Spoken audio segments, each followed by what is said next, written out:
السلام علیکم ناظرین، پروگرام ویژن بائی راجہ عاطف ذوالفقار کے ساتھ آپ کی خدمت میں حاضر۔ ناظرین، مجھے حیرت ہو رہی ہے کہ چشم فلک نے یہ دن بھی دیکھنا تھا کہ عمران خان سے لے کر نیچے تک پوری پی ٹی آئی تقریباً ہمیں پاکستان مسلم لیگ نون کی منتیں ترلے کرتے نظر آ رہی ہے، اور یہ جو کالعدم تحریک لبیک والا ساری قسط چلی، سارا ایپیسوڈ چلا، اس کے بعد لگتا ہے کہ یہ حکومت عملی طور پر کالعدم ہو گئی ہے۔ ان دونوں موضوعات پہ آپ سے بات کریں گے، مگر اس سے پہلے کہ ہم اپنے پروگرام کو آگے بڑھیں، آپ سے گزارش ہے کہ اگر ابھی تک آپ نے ہمارے چینل سبسکرائب نہیں کیا تو پلیز کر لیجئے، اور ساتھ ہی پہلے آئیکن بھی دبا دیجئے تاکہ جو ہی ہمارا کوئی نیا پروگرام اپلوڈ ہوتا ہے تو اس کا نوٹیفیکیشن فوری طور پر آپ کو موصول ہو سکے۔ پروگرام کا باقاعدہ آغاز کرتے ہیں۔ لگتا ہے کہ حکومت جو ہے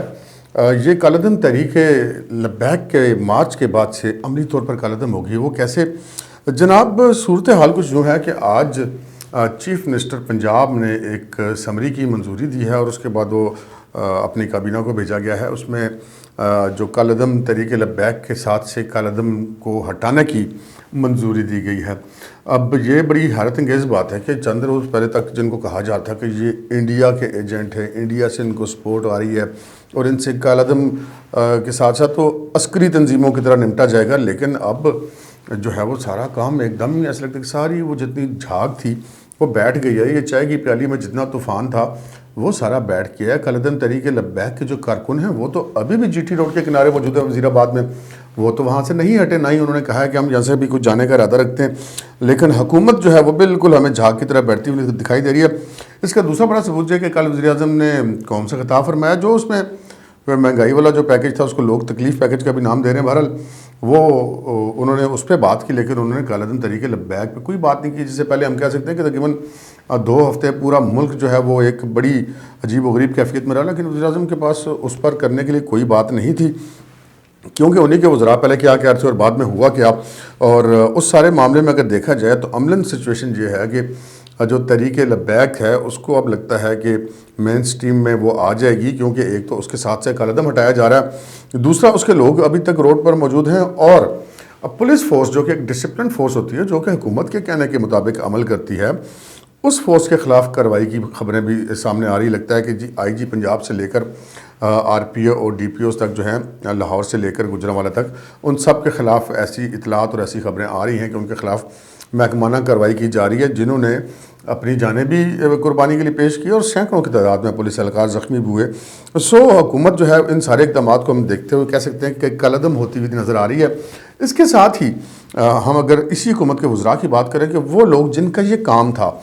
اس قسم کے معاملات کو ہینڈل کرنا، ہمیں سارے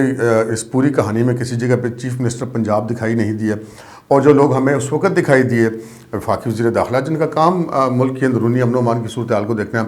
وہ ہمیں شروع میں تو دکھائی دیے، اور وفاقی وزیر اطلاعات و نشریات جنہوں نے یہ ساری بڑی بڑی باتیں کی اور انڈین فنڈڈ اور عسکریت اور ہم تو یہ وہ کر دیں گے،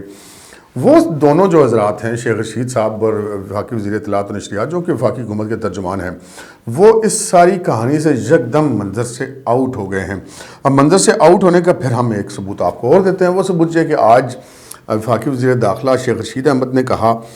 ایک جگہ پہ ایک تقریب سے خطاب کیا اور اس میں فرمایا کہ مجھے یہ نہیں پتا کہ کس سے معاملات طے پا گئے، لیکن میں اتنا جانتا ہوں کہ عمران خان 5 سال کہیں نہیں جائے گا اور اس کے آگے بھی لگائے گا۔ لیکن بھائی جان، آپ وفاقی وزیر داخلہ ہیں،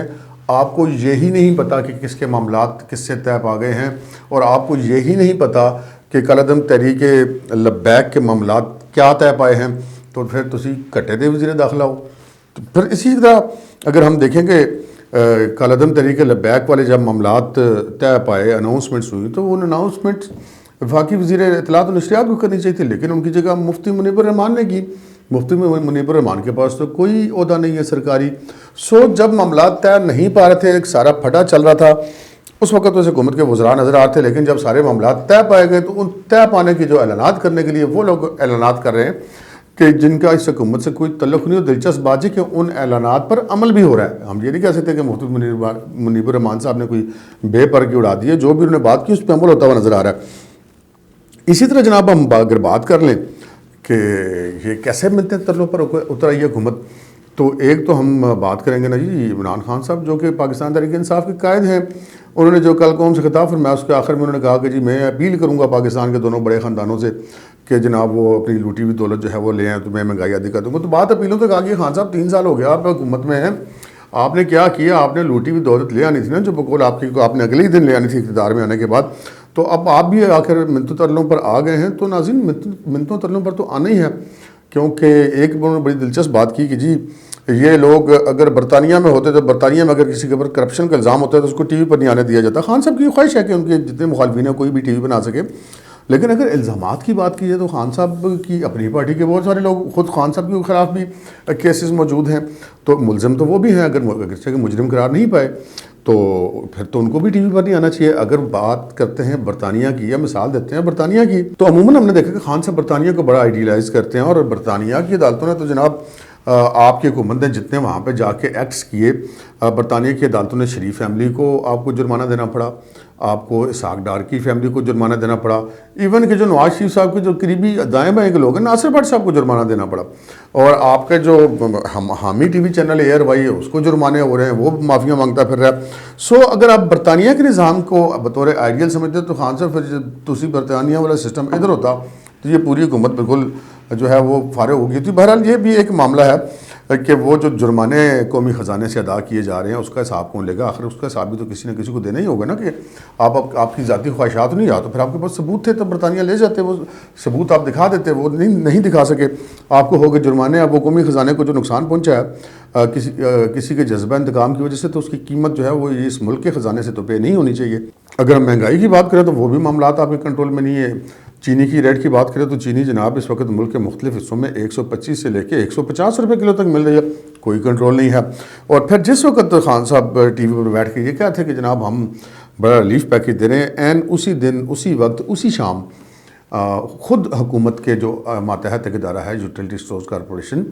اس نے 53 روپے فی کلو گھی کی قیمت میں اضافہ کر دیا. اسی طرح 50 یا 51 روپے انہوں نے کوکنگ آئل کی قیمت میں اضافہ کر دیا. تو خان صاحب جو دکھاتے کچھ ہو رہے ہیں, ہوتا کچھ ہو رہا ہے, کنٹرول ان کا کسی چیز پر نہیں ہے. تو اب جناب سچویشن یہ ہے کہ ایک پارٹی نے جس کو آپ نے کالعدم قرار دیا تھا وہ روڈ پر آئی, انہوں نے جناب آپ سے چھین کیا لیا ہے, انہوں نے جناب آپ کا اختیار چھین لیا گفتگو کا, آپ سے فیصلے کا اختیار چھین لیا, آپ کے وزراء کو چپ لگ گئی, آپ کے وزراء اعلیٰ کو چپ لگ گئی, خود وزیر اعظم کو چپ لگ گئی, اور پھر جس پولیس کے ذریعے آپ نے ان کو روکنے کی کوشش کی اس پولیس کے خلاف آپ کارروائی کے لیے مجبور ہو گئے, اور پھر جو ان کے گرفتار شدگان تھے 2000 سے زیادہ گرفتار شدگان بھی آپ کو مفتی منیب الرحمان کے اعلان کے مطابق رہا کرنا پڑے. سو کہانی یہ ہے کہ جی اب بات منتوں ترلوں تک بھی پہنچ گئی ہے, اور ملک میں وزیر داخلہ کو نہیں پتہ کہ کس سے کس کے معاملات طے پا گئے ہیں. تو ہو کیا رہا ہے اس ملک میں؟ پھر اس کا مطلب ہے حکومت تو پھر واقعی کالعدم ہو گئی ہے. آج کے پروگرام میں اتنا ہی, اجازت دیجیے, اللہ حافظ.